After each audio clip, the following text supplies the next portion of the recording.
여러분 안녕하십니까? 권순알입니다. 범우파 진영 대선 주자 선호도 1위인 김문수 전 고용노동부 장관과 부정선거 의혹 진상규명을 위해 노력해온 황교안 전 국무총리가 9일 1시간 간격으로 대선 출마를 공식 선언했습니다. 김문수 전 장관은 자유민주주의 국가 정체성을 부정하는 세력에 결코 물러서지 않겠다면서 12가지 죄목으로 재판받는 피고인 이재명을 상대하기에는 깨끗한 손 김문수가 제격이라고 강조했습니다. 또 황교안 전 총리는 반국가 세력과 부정선거 세력 척결을 위해 국민의힘을 떠나 무소속으로 출마한다면서 이 과정에서 자신은 결코 자유민주 진영이 분열되지 않게 하겠다고 다짐했습니다. 황 총리는 특히 자신의 무소속 출마에 대해 윤석열 대통령이 응원의 메시지를 보내주었다고 공개해 눈길을 끌었습니다. 김문수 전 장관과 황교안 전 총리는 범여권 대선 후보로 거론되는 인사들 중에서 종북 반국가 세력 척결과 선거부정 의혹 진상규명을 원하는 대한민국의 애국 시민들 사이에서 전반적으로 가장 높은 평가를 받고 있는 정치인들이라고 할 수 있습니다. 이 때문에 두 사람의 동시 출마 선언에 대해서 분열이 아니냐면서 우려하는 목소리도 나오고 있지만 이 문제는 그렇게 단순하게 볼 필요는 없다고 생각합니다. 나는 오히려 지금 이 시점에서 김문수 전 장관이 국민의힘에 복당해 국힘 대선 후보 경쟁에 나서고 황교안 전 총리는 국힘을 일단 떠나 무소속으로 출마하는 것이 전체적으로 볼 때 실보다는 득이 더 많다고 생각합니다. 만약 황교안 전 총리가 국민의힘에 계속 남아서 대선 경선에 뛰어든다면 존재감이 미미할 가능성이 높습니다. 여러분도 아시다시피 이번 국민의힘 대선 후보 경선에는 정말로 많은 사람들이 지금 관심을 갖고 있기 때문입니다.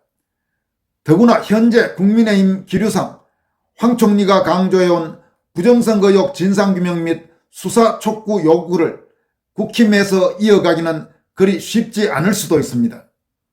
또 이런 부분도 우리가 생각할 필요가 있습니다.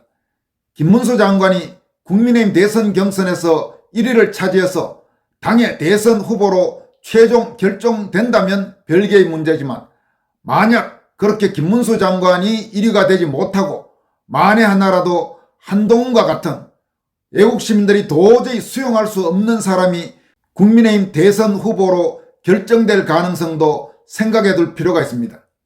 만약 이런 최악의 상황이 발생하고 국민의힘 외부에 애국시민들이 지지할 수 있는 대안 후보가 전혀 존재하지 않는다면 그야말로 낭패가 아닐 수 없습니다. 과거와 달리 이번 대선에서는 만약 한동훈이나 이준석이나 이런 류의 인간들이 국민의힘 대선 후보가 된다면 차라리 이재명이 대통령이 되는 것을 감수하고라도 그래도 한동훈 같은 자는 절대로 지지할 수 없다고 생각하는 애국시민들이 생각보다 대한민국에는 많습니다. 그런 경우 이번 대선은 하나만한 결과가 될 것입니다. 이런 점 등을 종합해 본다면 황교안 전 총리가 무소속으로 출마해서 대안 후보로 존재하는 것이 전체적으로 볼 때 훨씬 더 큰 도움이 될 수 있습니다. 실제로 황 총리가 무소속 출마를 선언한 뒤 특히 선거부정 의혹 진상규명을 촉구하는 애국 시민들 사이에서는 벌써부터 상당한 호응이 나타나고 있습니다. 더구나 윤 대통령이 자신의 탄핵심판 변호인단으로 활동하기도 했던 황 총리의 무소속 출마에 응원 메시지를 보냈다는 것도 적지 않은 도움이 될 것입니다. 가장 바람직한 시나리오는 국민의힘 대선 후보 경선에서 김문수 전 장관이 1위를 차지하고 황교안 전 총리가 무소속 후보로 일정 수준 이상의 국민적 지지율을 확보한 상황에서 대선 전에 그야말로 범우파 단일화가 극적으로 이루어지는 것입니다. 나는 김문수 전 장관도 그렇고 황교안 전 총리도 그렇고 모두 두 분을 어느 정도 아는 사이입니다. 직접 만나본 적도 있는 분들입니다. 그런 입장에서 말씀드린다면 저 두 분은 만약에 꼭 단일화가 필요한 그런 상황이 온다면 흔쾌히 대한민국을 위해서 단일화를 이룰 분들입니다. 따라서 지금 시점에서는 김문수의 국민의힘 대선 후보 출마, 황교안의 무소속 대선 후보 출마라는 소위 투트랙 출마를 그리 우려할 필요는 없고 각자의 판단에 따라서 현 시점에서 일단 지지할 후보를 정한 뒤 전체적인 흐름의 변화를 봐가면서 필요하다면 판단을 조정하면 될 것입니다. 그럼 지금부터는 김문수 전 장관과 황교안 전 총리의 공식 출마 선언 주요 내용들을 한번 살펴보도록 하겠습니다. 각종 여론조사에서 범우파 진영 대선 주자 선호도 1위를 기록한 김문수 전 장관이 21대 대통령 선거 출마를 공식 선언했습니다. 김문수 전 장관은 9일 오전 10시 국회 소통관에서 기자회견을 열고 탄핵 국면에서 많은 국민 여러분께서 저 김문수에 대해 지지와 격려를 보내주셨다. 얼마나 사람의 목이 마르면 저에게까지 기대를 하시나 하는 안타까움으로 가슴을 쳤다면서 이제는 저에게 내려진 국민의 뜻을 받들기로 했다고 밝혔습니다. 그는 저 김문수 새롭게 앞으로 나아가며 대한민국을 다시 위대하게 만들어갈 각오로 제21대 대통령 선거에 출마하겠다면서 이제 제가 나서 새로운 전진을 시작하겠다고 강조했습니다. 그는 또 저 김문수는 한때 혁명을 통해 노동자와 빈민들이 잘 사는 세상을 만들겠다는 꿈을 꾸었다면서 감옥 안에서도 자본주의는 실패할 것이라 믿었지만 시장경제는 역동적으로 발전했고 한국은 산업화와 민주화를 동시에 달성했다고 말했습니다. 김 장관은 제 나이 40살이 됐어야 공산국가들이 붕괴되는 것을 보고 혁명가의 길을 포기했다면서 현실 정치를 통해 국민 모두가 행복한 나라를 만들어 보겠다는 새로운 꿈을 키웠다고 강조했습니다. 그는 또 이 땅의 좌파들이 반미를 민족주의로 포장하고 사회주의를 보편적 복지로 현금 살포 포퓰리즘을 경제 살리기로 둔갑시킬 때 저 김문수는 늘 앞장서 싸웠다면서 그것이 나라를 구하는 길이었기 때문이라고 역설했습니다. 김문수 장관은 대한민국 정체성 재확립에 대한 의지도 강력히 내비쳤습니다. 그는 대한민국 헌법 제1조는 대한민국은 민주공화국이라고 규정하고 있다면서 그럼에도 민중민주주의 깃발 아래 친북, 반미, 친중, 반기업 정책만을 고집하며 자유민주주의를 부정하고 나라의 근간을 뒤흔드는 세력이 우리 사회에 잔존하고 있다고 지적했습니다. 그는 중국의 안보, 경제적 위협도 현실화하고 있다. 대한민국의 위대한 성취를 부정하는 세력들과는 맞서 싸워야 하고 이겨내야 한다면서 체제전쟁을 벌이며 국가 정체성을 무너뜨리려는 세력에는 물러서지 않겠다고 다짐했습니다. 이재명과의 차별화를 통해 도덕적 우위를 강조하기도 했습니다. 그동안 국회의원 3선, 경기도지사 2선, 그리고 노사정위원장, 고용노동부 장관 등 화려한 경력을 지녔지만 현재 서울 관악구 봉천동에 24평짜리 아파트 한 채와 약간의 예금만 가지고 있다고 밝힌 김문수 장관은 굶어 죽더라도 저는 남의 돈을 탐내 본 적이 없다. 좋은 지도자가 좋은 정책을 만든다면서 부패한 지도자는 나쁜 정책을 만들어 나라를 망치고 만다고 질타했습니다.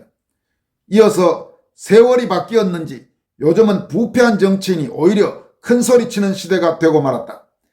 12가지 죄목으로 재판받는 피고인 이재명을 상대하기에 가진 것 없는 깨끗한 손 김문수가 제격이 아니겠느냐라면서 이재명을 정면으로 직격탄을 날렸습니다. 그러면서 돈 문제로 검찰에 불려갈 일이 없는 저 김문수만이 할 수 있다.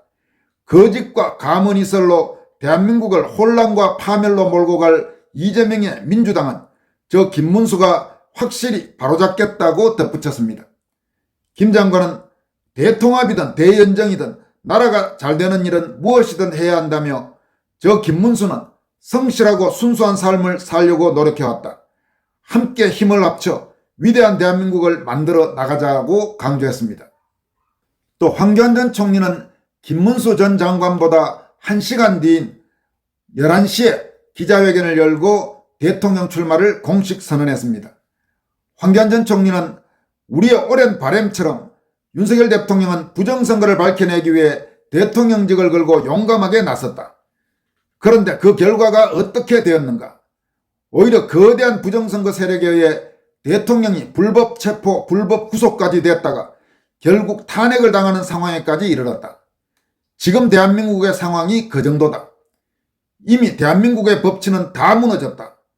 부정선거의 온상 선관위는 사법부와 한몸이다. 헌법재판소 역시 부정선거와 관련된 증인이나 증거 채택도 대부분 기각한 채 대통령을 파면했다. 전혀 정의롭지 못하다. 그래서 지금 대한민국은 체제 전쟁 중이라는 것이다. 우리나라가 자유민주주의로 남느냐 아니면 공산주의로 가느냐의 마지막 갈림길에 서 있다고 밝혔습니다. 저는 박근혜 대통령 탄핵 당시 대통령 권한대행으로서 종북 좌파의 광란을 직접 목도했다. 그래서 문재인 정권 시절이었던 2019년 현 국민의힘 전신인 자유한국당에 입당해서 당대표가 되었다. 그리고 당시 바른미래당 등 대부분의 우파를 통합해 미래통합당을 만들었다.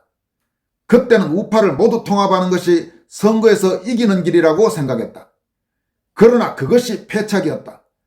암덩어리는 도려내야 몸이 건강해지는 것이다. 그래서 그때의 실수를 성찰하면서 그 이후로 저는 우리나라의 자유민주주의를 지켜내는 것은 오직 정통 우파 세력만이 할 수 있다고 외쳐왔다고 말했습니다. 황교안 전 총리는 이어서 부정선거는 음모론이 아니라 팩트다. 그런데 이 사실을 아는 사람도 있고 모르는 사람도 있다. 중요한 것은 이 사실을 아는 사람만이 나라를 살릴 수 있다는 것이다. 저는 지난 5년 동안 끊임없이 부정선거 척결을 외쳐왔다.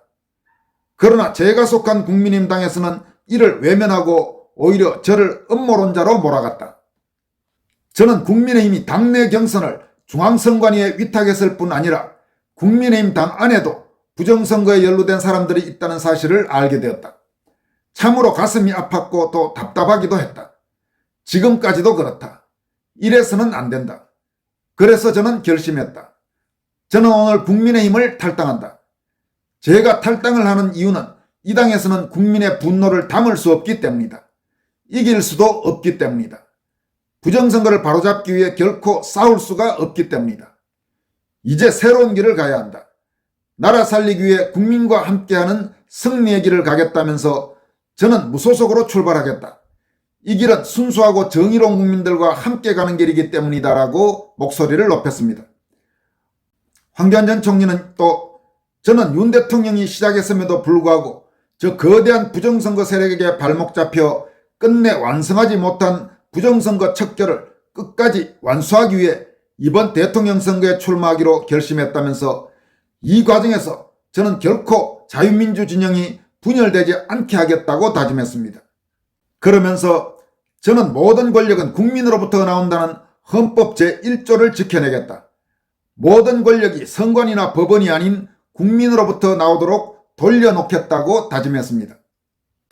황교안 전 총리는 마지막으로 이승만 대통령의 자유민주주의 건국정신, 박정희 대통령의 부강한 나라, 이명박 대통령의 민생정치, 박근혜 대통령의 혁신정책, 윤석열 대통령의 부정선거 및 반국가 세력 척결운동, 이를 본받아 대한민국을 초인류 정상국가로 만들어가는 그 길을 자신과 함께 걸어가 달라면서 자신의 무소속 출마에 대해서 윤 대통령께서 응원의 메시지를 보내주었다고 출마 선언문을 마무리했습니다.